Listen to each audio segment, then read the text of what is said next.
Student, today I am going to explain you the third and last part of our chapter. This is Jodi's phone. In the second part, we read Jodi went into the forest to find out the phone, and he saw buzzards around the carcass of the doe, and he had not found any marks of small hoofs due to last night rain. Movement directly in front of him startled him so that he trembled backward. Suddenly, Jody saw a movement in front of him. That's why he fell backward. The fawn lifted its face to his. It turned its head with a wide, wandering motion and shook him through with the stare of its liquid eyes. It was Fawn which lifted its face to his and turned his head here and there with surprise. It was quivering, means it was trembling. It made no efforts to rise or run. He didn't try to run or to get up. Jody could not trust himself to move, and Jody was unable to believe himself that he saw the fawn. He whispered, "It's me." Jody said very slowly that it's he. The fawn lifted its nose, scented him. Fawn scented Jody. He reached out one hand and laid it on the soft neck. Now Jody touched the fawn with his one hand. The touch made him delirious. Here, delirious means the fawn became excited. He moved forward on all fours until he was close beside it. Jody did not get up. He moved forward with the help of his hands and legs. When he reached near the fawn, he put his arms around its body. Light convulsion passed over it, but it did not stir. It means Jody felt a shiver, but he did not move.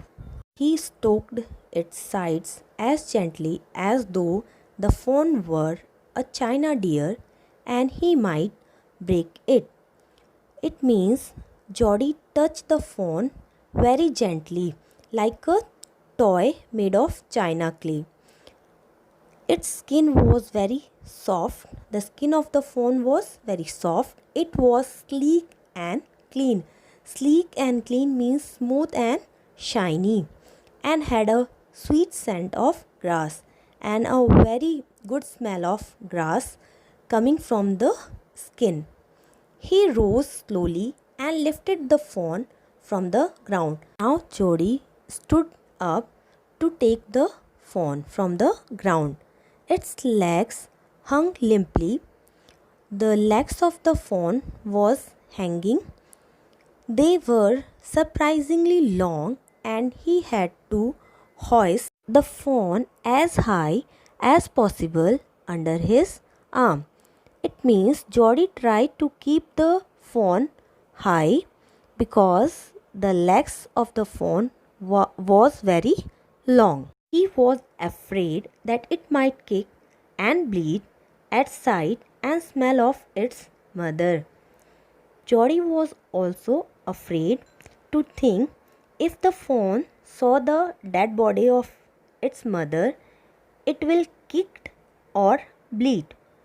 He skirted the clearing and pushed his way into the thicket. Jody was coming out of the bushes. It was difficult to fight through with his burden. It was difficult for Jody to move between the bushes to take a burden of the fawn. The fawn's leg caught in the bushes, and he could not lift his own with freedom because the legs of the fawn were long and they were caught in the bushes, and it was impossible for Jody to move freely to take a phone. He tried to shield its face from prickling vines. Jody was also protecting the face of the fawn from the prickling vines or thorns. Its head bobbed with his stride.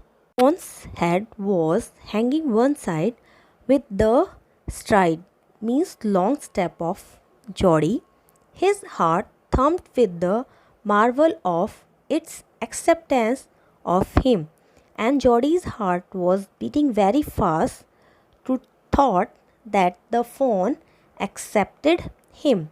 He reached the trail and walked as fast as he could until he came to the intersection with the road home.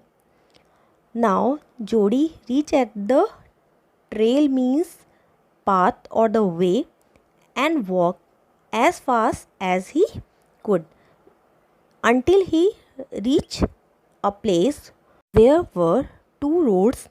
One was going to home. He stopped to rest and set the phone down on its dangling legs. Now Jody stopped for the rest and he kept the phone down. It waved on them. It means the phone was not standing still. It was moving here and there. It looked at him and bleated. The fawn looked at Jody and started bleating. He said, enchanted, I'll carry you after I get my breath. Now Jody said to the fawn that he will carry him, but after getting his breath. He remembered his father saying that a fawn would follow if it had first been carried. Now Jody remembered his father's word. His father told him that a fawn will follow him if you first carry him. He started away slowly. The fawn stared after him. He came back to it and stroked it and walked away again. Now Jody started moving. The fawn stared at him. The fawn was looking at him, but he did not move. He came back. Jody came back to it and stroked it. Stroked means patted it and walked away again. It took a few wobbling steps towards him and cried piteously. Now the fawn takes some small and weak step towards Jody and making a very piteous noise. It was willing to follow him. The fawn wanted to follow Jody. It belonged to him. Now it was Jody's fawn. It was his own. He was light-headed with joy. Now Jody was very happy. He wanted to fondle it, to run and romp with it. Now Jody wanted to touch him with love and wanted to run and play with it. To call to it to come to him. He dared not to alarm it. Jody did not want to frighten him. He picked it up and carried it in front of him over his two arms. Now Jody picked up the fawn. It seems to him that he walked without effort. Now Jody was not feeling any weight of the fawn. He was feeling that he was moving without effort. His arms began to ache and he was forced to stop again. But after some time, Jody's arms began to ache. Ache means pain. So he stopped again. When he walked on, the fawn followed him at once. At this time, now when Jody walked, the fawn also followed him. He allowed it to walk a little distance, then picked it up again. Now Jody allowed fawn to walk a little distance. After that, he picked it up again. The distance home was nothing. He could have walked all day and into the night, carrying it and watching it follow. Now, Geordie was feeling very happy, so the distance was nothing for him, and he could walk all day and night to take the phone and to watch it. He was wet with sweat, but a light breeze blew through the June morning. Geordie was wet with the sweat, but the June morning cool breeze was cooling him. The sky was as clear as spring water in a blue china cup. It means the sky was clear without a cloud. He came to the clearing. Now he came a clear place. It was fresh and green after the night's rain.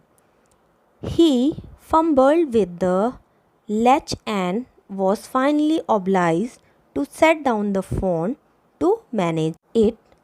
Geordie fumbled with the latch. Latch is a iron rod, so he kept the phone down. Then he had an idea. He would walk into the house, into Penny's bedroom, with the phone walking behind him.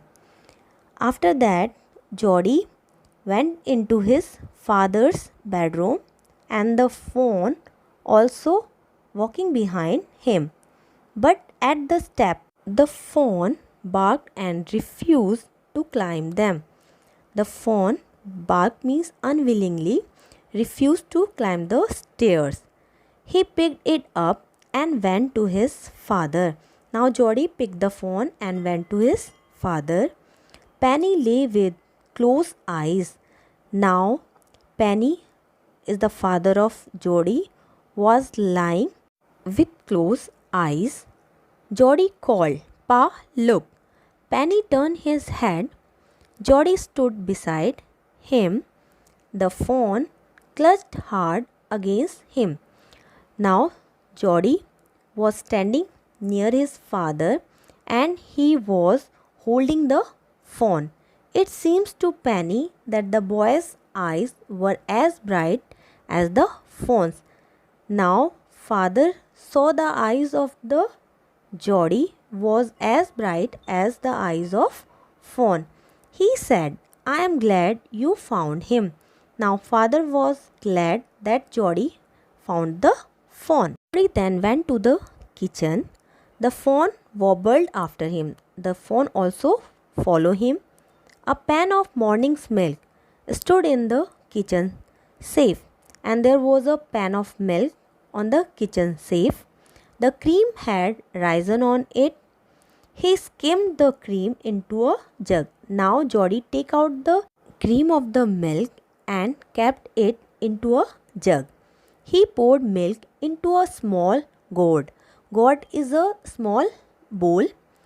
Now Geordie poured some milk into a small bowl. He held it out to the phone and he take it to the phone. It butted it suddenly. Butted means push with the head. He saved it precariously from spilling over the floor. Now Geordie saved the milk from spilling over the floor. It could make nothing of the milk in the gourd. It means Fawn did not drink milk from the bowl. He dipped his fingers in the milk and thrust them into the fawn's soft wet mouth. Now Geordie dipped his finger into the milk and take his fingers to the soft wet mouth of the fawn. It sucked greedily. Now the fawn licked the fingers. When he withdrew them, when he moved his hand, it bleated frantically and butted him and pushing him with his head. He dipped his fingers again, and as the fawn sucked, He lowered them slowly into the milk. Now Geordie again dipped his finger into the milk and take them into the fawn's mouth. Slowly the milk lowered means the milk became low. The fawn blew and sucked and snorted. Now the fawn was making a noise and sucking the fingers of Geordie. It stamped its small hooves impatiently. The fawn was moving its hoof impatiently.